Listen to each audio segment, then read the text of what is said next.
Assalamualaikum warahmatullahi wabarakatuh. Selamat petang dan salam sejahtera untuk kita semua. Gimana kabarnya kawan-kawan? Semoga dalam keadaan sehat, dimurahkan rezekinya, dan selalu dalam lindungan Allah Subhanahu wa Ta'ala, Tuhan yang Maha Esa. Amin, amin, ya Rabbal Alamin. Kali ini kita akan melakukan perjalanan start dari Tugu Garuda Pare, Kabupaten Kediri, menuju Kasembon, Kabupaten Malang. Gimana keseruannya, baik kondisi jalan maupun lalu lintasnya? Ayo tonton video ini sampai selesai. Bismillahirrahmanirrahim. Yo yo yo.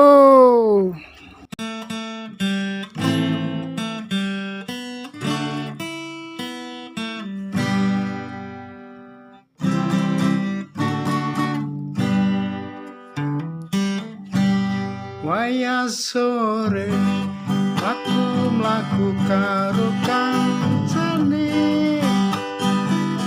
ning alun-alun malam minggu pancen rame, muda-mudi kegocekan bebarengan, sing do pacaran lungguh sandingan cilik mesrae. Kutha Kediri wiwit biyen pancen keren, Taman Sekartaji lan Guwa Selo Mangleng, Taman Brantas ana ning pinggir Bengawan, Taman Hutan Jayabaya gaya demi pikiran.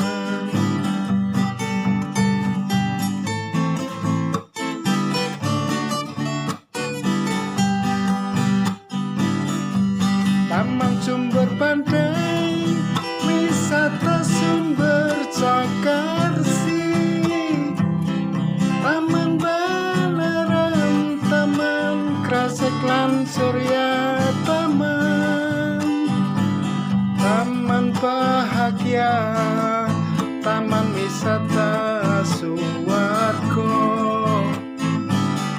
kabeh kuwi ning pesantren panggonane.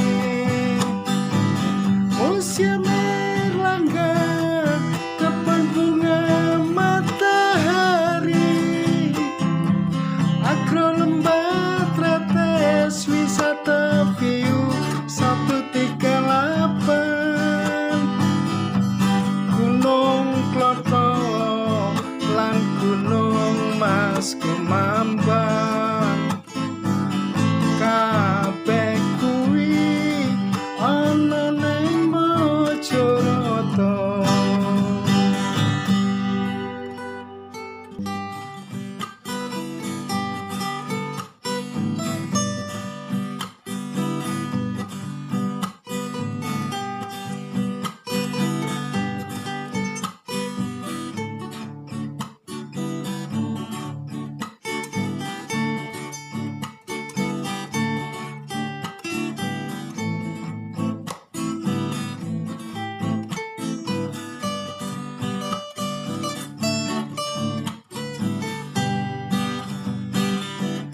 Taman Pagora, Sumber Cipu, Taman Tirtoyoso, Taman Gronggo, Taman Bejo, Taman Harmoni, Memorial Park, Jembatan Brawijaya, Jalan Roho wis kilure jroning ati, stasiune neng Baluwerti panggonane terminale tamanan kuwi jenenge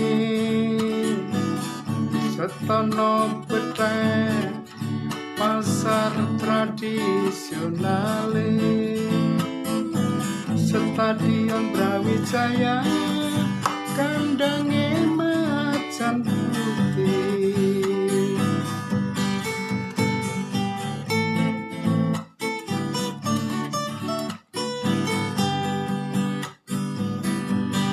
ojo lali kuliner lan oleh-oleh pecel punten benjing mriki malih tahu kuning gedhog pisang cek nyamplenge kabeh kuwi ana ning kutha Kediri ora ketinggalan karo seni tradisine jaran kepang kethek otang wis kondang kalogo ayo dulur sing penasaran ro critaku iki dan buktekno dijamin ora bakal rugi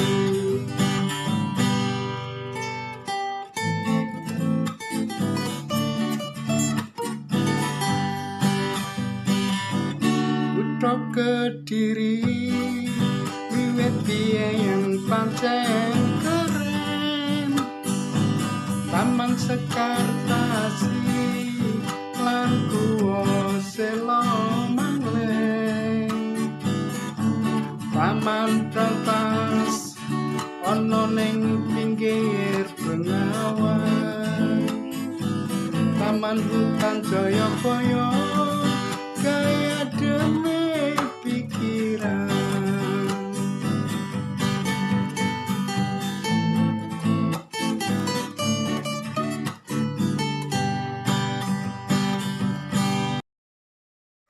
Oh iya kawan, supaya channel ini bisa berkembang dan saya lebih giat lagi untuk membuat video.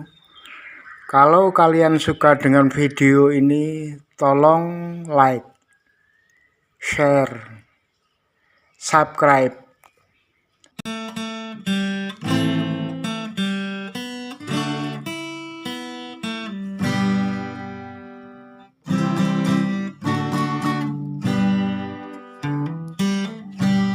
Wayah sore aku mlaku karo kancane neng alun-alun malam minggu pancen rame muda-mudi kegocekan bebarengan sing do pacaran lungguh sandingan cilik mesrae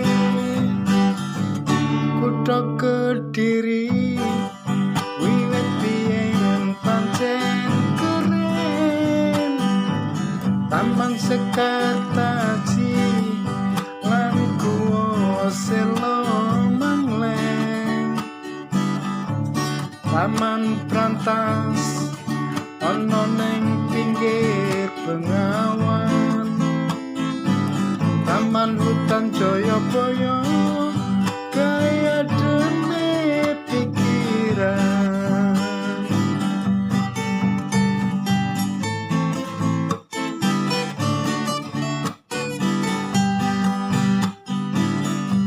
Taman Sumber Pandai wisata sumber Cakarsi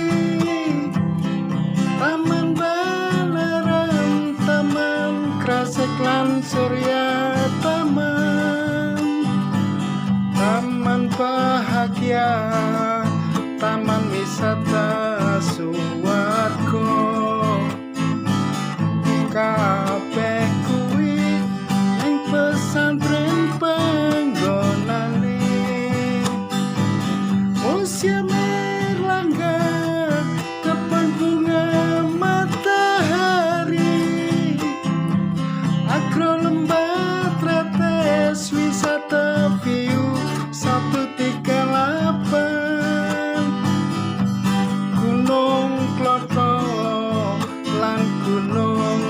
asku mambang kabeh kuwi ana ning Majarata.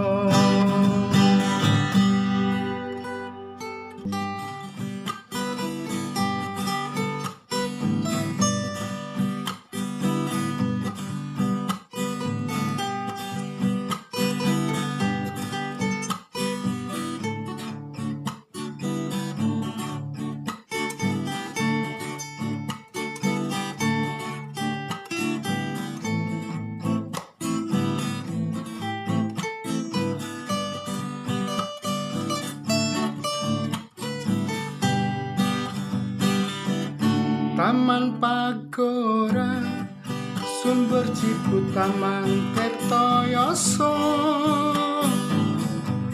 Taman Gronggo, Taman Bejo, Taman Harmoni, Memorial Park, Jembatan Brawijaya, Jalan Toho wis kinure jroning ati, stasiune ning Baluwerti panggonane, terminale Tamanan kuwi jenenge, Setono Bethek pasar tradisionale, Stadion Brawijaya kandange macan putih.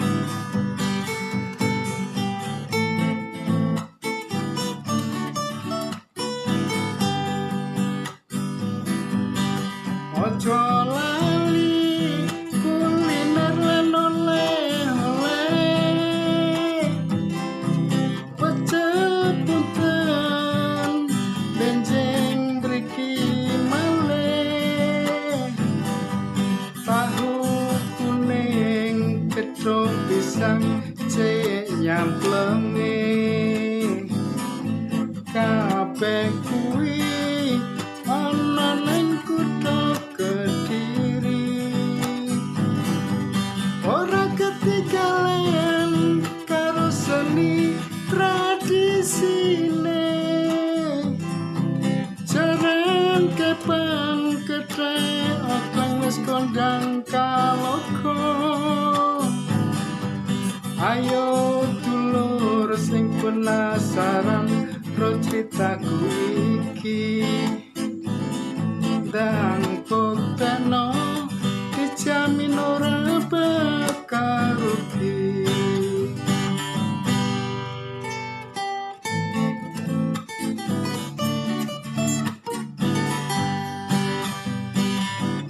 Kutha Kediri wiwit biyen pancen keren, Taman Sekartasi lan Guwa Sela Mangleng, Taman Brantas ana ning pinggir Bengawan, Taman Hutan Jayabaya kaya dene pikiran.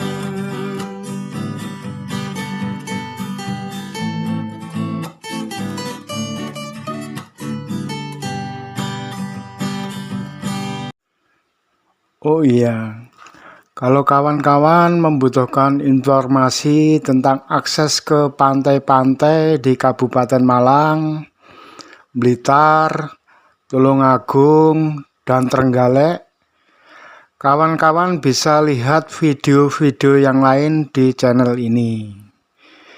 Dan bagi kawan-kawan yang sudah like dan subscribe, saya doakan semoga kawan-kawan dan keluarganya selalu diberi kesehatan yang sempurna, diberi rezeki yang melimpah barokah, dimudahkan segala urusannya, dan selalu dalam lindungan Allah Subhanahu wa Ta'ala, Tuhan yang Maha Esa. Amin, amin, ya Rabbal Alamin.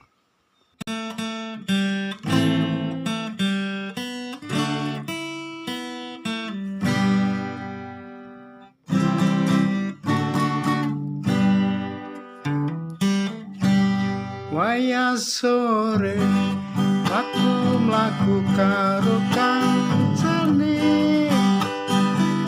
ning alun-alun malam minggu pancen rame muda-mudi kegocekan bebarengan sing do pacaran lungguh sandingan cilik mesrae kutha Kediri wiwit biyen pancen keren Taman Sekartaji lan Guwa Selo Mangleng Taman Brantas ana ning pinggir Bengawan Taman Hutan Jayabaya kaya dene pikiran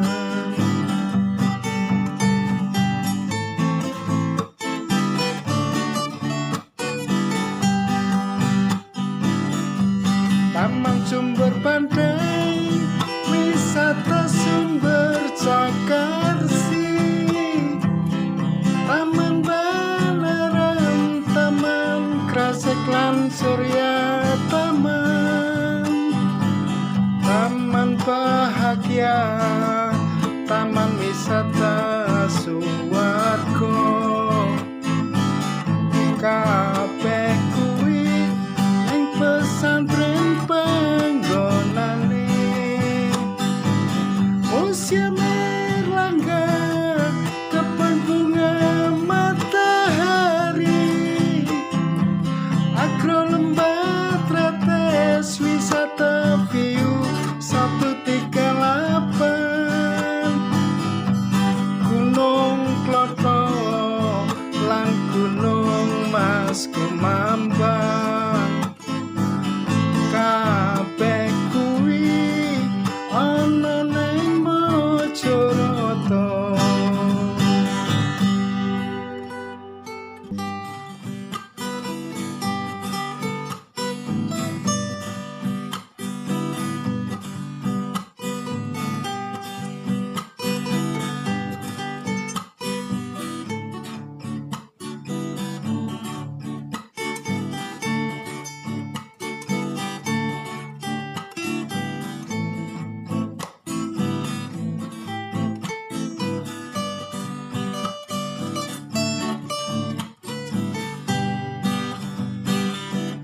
Taman Pagora Sumber Cipu Taman Kertoyoso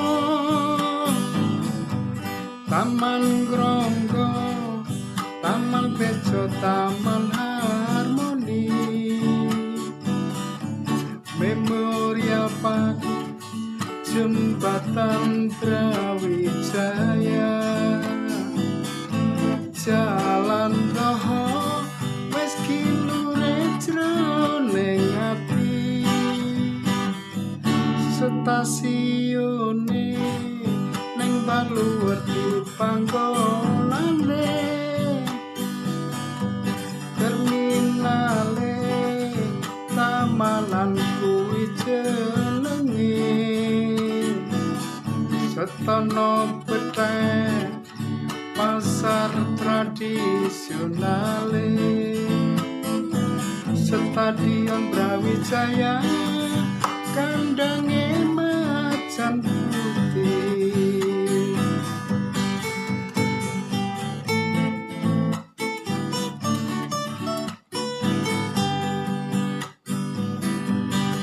ojo lali kuliner lan oleh-oleh pecel punten benjing mriki malih tahu kuning gedhog pisang cek nyamplenge kabeh kuwi ana ning kutha Kediri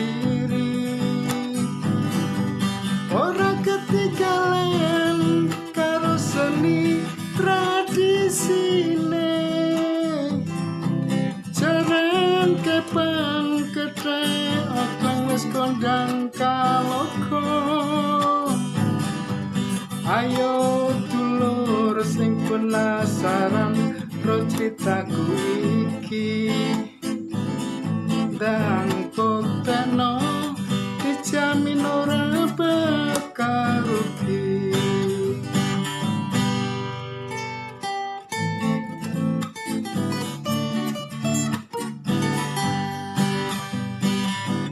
Kutha Kediri wiwit biyen pancen keren Taman Sekartasi lan Guwa Sela Mangleng Taman Brantas ana ning pinggir Bengawan Taman Hutan Jayabaya kaya demi pikiran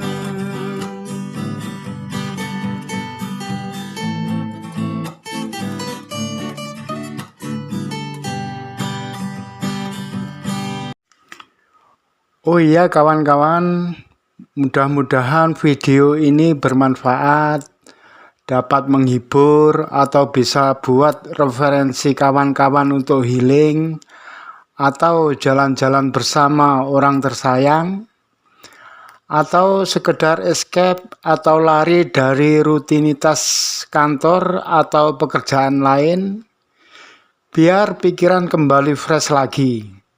Sehingga kedepannya kawan-kawan lebih semangat lagi menjalani rutinitas dalam pekerjaannya.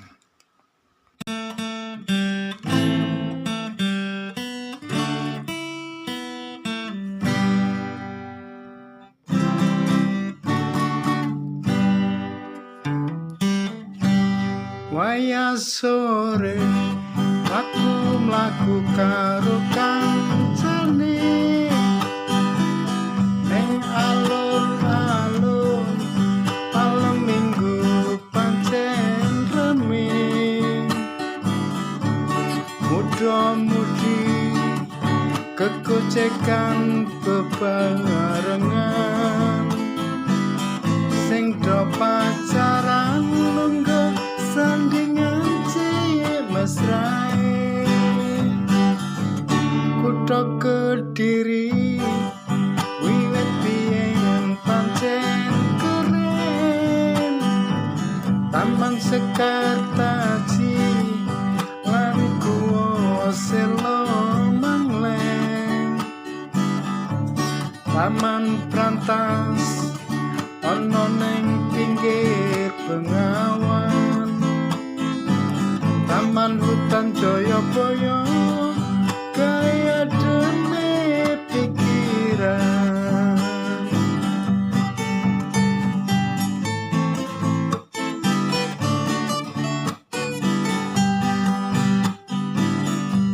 Taman Sumber Pandai wisata sumber Cakarsi Taman Balerang Taman Krasek lan Surya Taman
Taman Pagora, Sumber Ciput, Taman Tirtoyoso, Taman Gronggo, Taman Bejo, Taman Harmoni, Memorial Park, Jembatan Brawijaya, Jalan Roho, wes kilure jroning ati, stasiune ning Baluwerti panggonane, terminale Tamanan kuwi jenenge, Setono Bethek pasar tradisionale, Stadion Brawijaya kandange macan putih.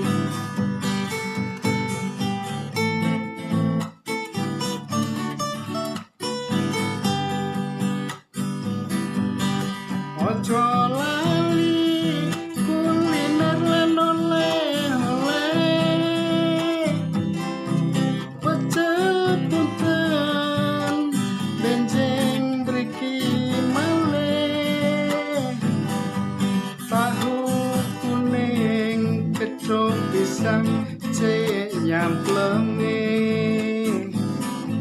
kabeh kuwi ana ning kutha Kediri. Ora ketinggalan karo seni tradisine, jaran kepang kethek okang wis kondang kalogo. Ayo dulur sing penasaran ro critaku iki, dan buktekno dijamin ora bakal rugi.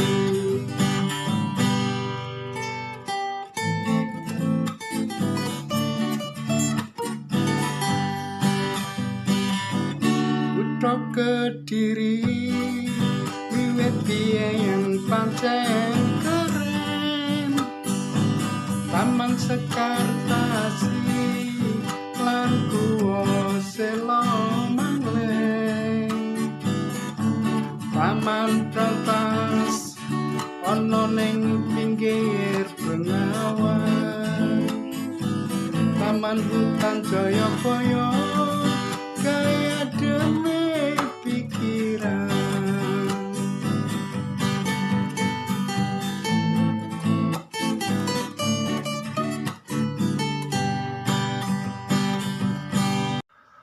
Oke kawan, kita sudah sampai di Dusun Mangir, Desa Sukosari, Kecamatan Kasembon, Kabupaten Malang.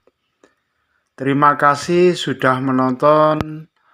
Mohon maaf atas segala kekurangan.